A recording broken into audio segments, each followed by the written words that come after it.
Well, welcome here to another video on Sarsfield's Virtual Pub, and I'm interviewing here Ross Lahive.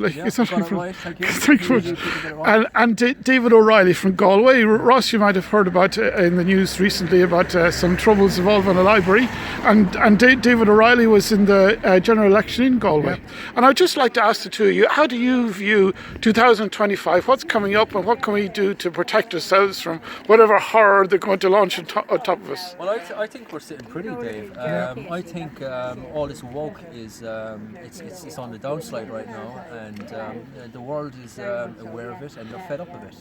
And when you put someone into prison for standing up for the religious beliefs, especially in this woke agenda that most people naturally reject, they're not doing themselves any favours. They're actually doing more damage. They say they're doing more damage to themselves than they are to Enoch, because I don't think Enoch's going to break on this. I think the state will break first. Yeah. And can I just ask you about your troubles? So, are you appealing this? Yeah. I'm actually on bail right now, cool. And I got sentenced 3 months for disturbing. And it's funny how the headlines put it, and RT and all the rest of it. This man sentenced to 3 months for disturbing drag story time for children. I mean, that rings alarm bells are ringing right there when people read a headline like that. Yeah, so. Sure, it's unbelievable, isn't it? Yeah. And so, how do you feel? Well, no, I'm encouraged. I mean, for Ireland, there is an element of disappointment, but in the world, when you look at what's happening in the US, in the UK, in Germany, in Italy, the way the EU is coming under pressure,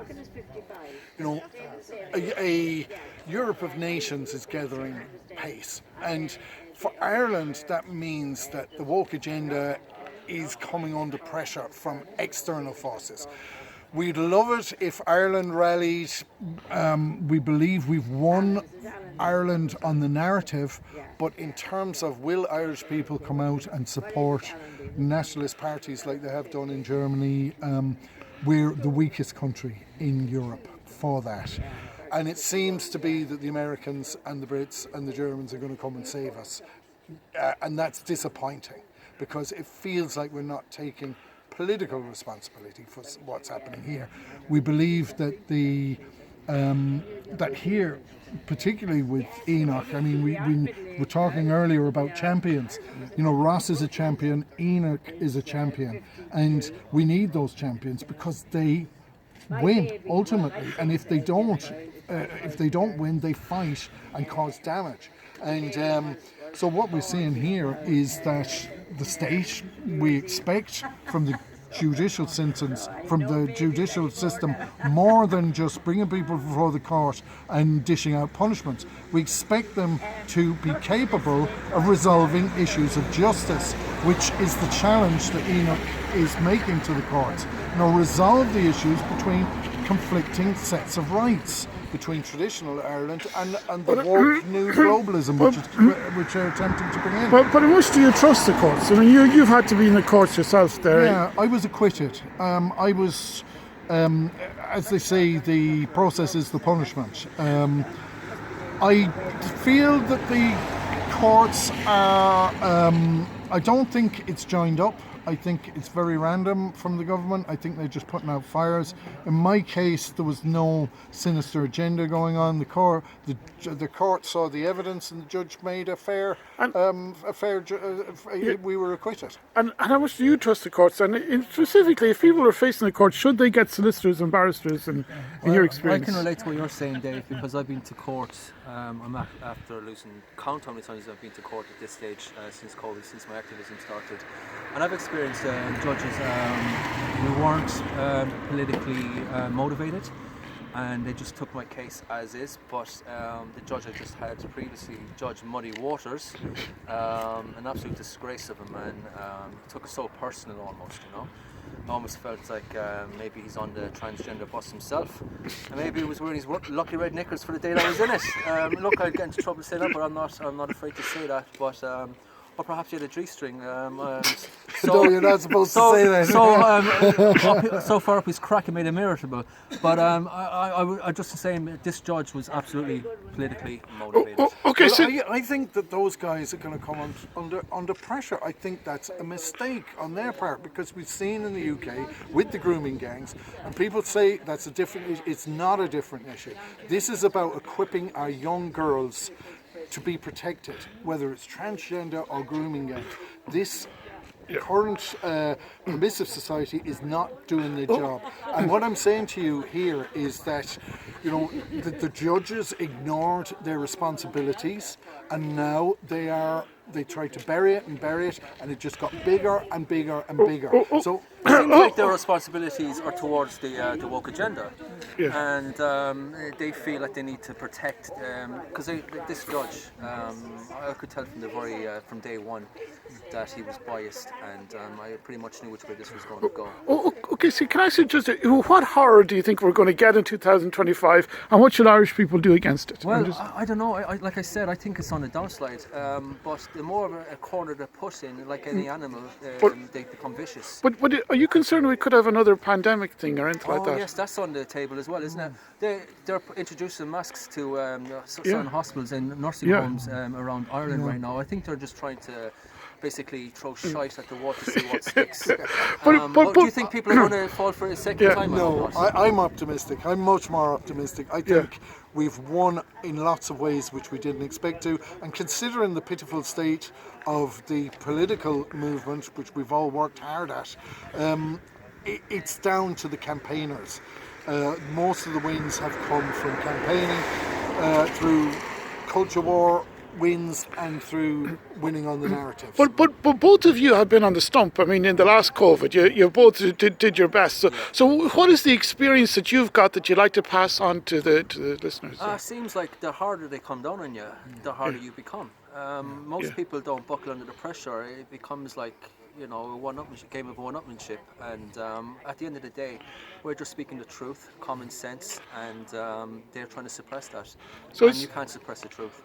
It always comes down. So would you say that there is, to a certain extent, a little bit of the fighting Irish that's coming forward now? You know, that there are people out there prepared to continue to fight. Oh, yeah. You know, it always came out with the Brendan Behan personalities. You know, back in the Troubles, the population didn't get behind the people in the north. They more or less betrayed them, and we feel very betrayed at times. But you know, you've got your champions who come out, and you know, people rally behind a champion, and you know, the cases like Enoch Burke, like Ross, you know, that's where we see the success. I think the public, and I do know, I give the public one benefit, the no to both, the referendum. You know, the mood against the woke agenda, they got an absolute arse whipping there from nowhere. But did you not see that as been in great contrast to the result of the general election?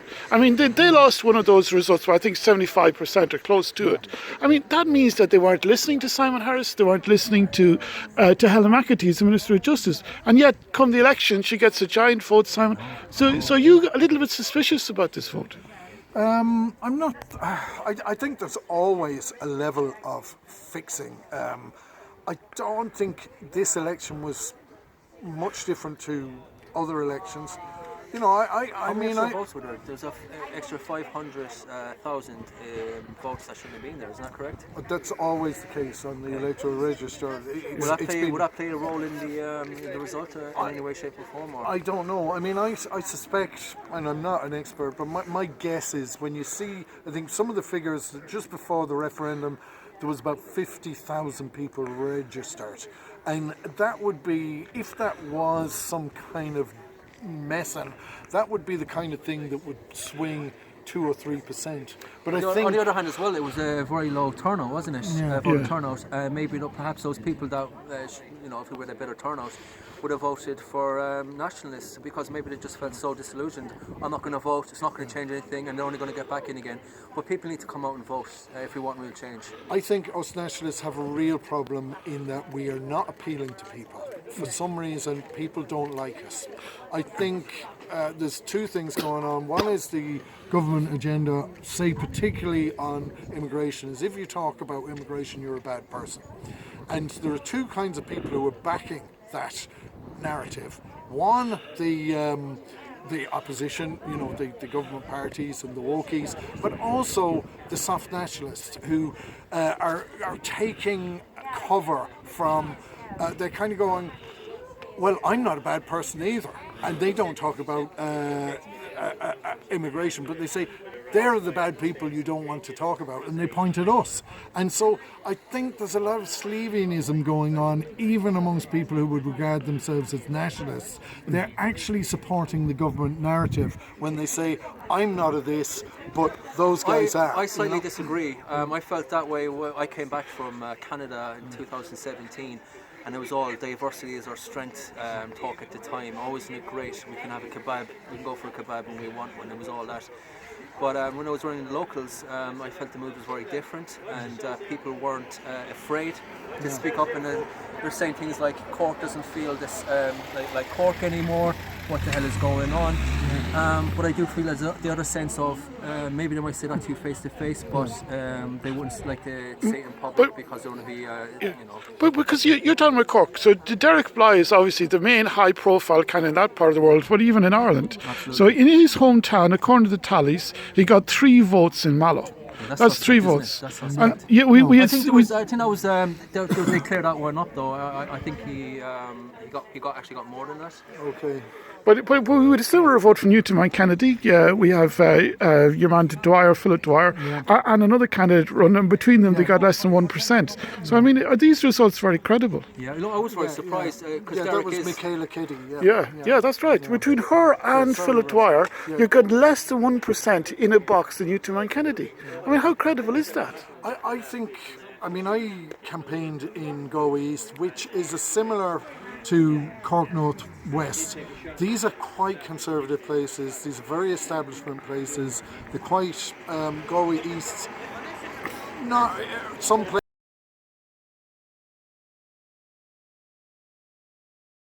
Not unlike Wicklow. So I think you're going to get. I think you're going to get in Dublin, Kildare. You're going to get strong votes. On the doors in Tuam, for example, and places like Crockwell, we would have got a great response. But do they come out and vote for us when they've got Independence Ireland and Aontú and possibly other national parties to vote but as well? we vote fraud all over the world. I mean, it's a huge issue, obviously, in the United States, and there's a lot of talk all of. So, can we be sure it's not arrived here? Well, the one thing, and I'll let you over to you after that, Ross, is I do think that the same people who run the elections in America are in touch with the other English-speaking countries. And I think whatever you're getting in America, you're likely to be seeing in our countries too. So, good meal, Margaret. Thanks for the book.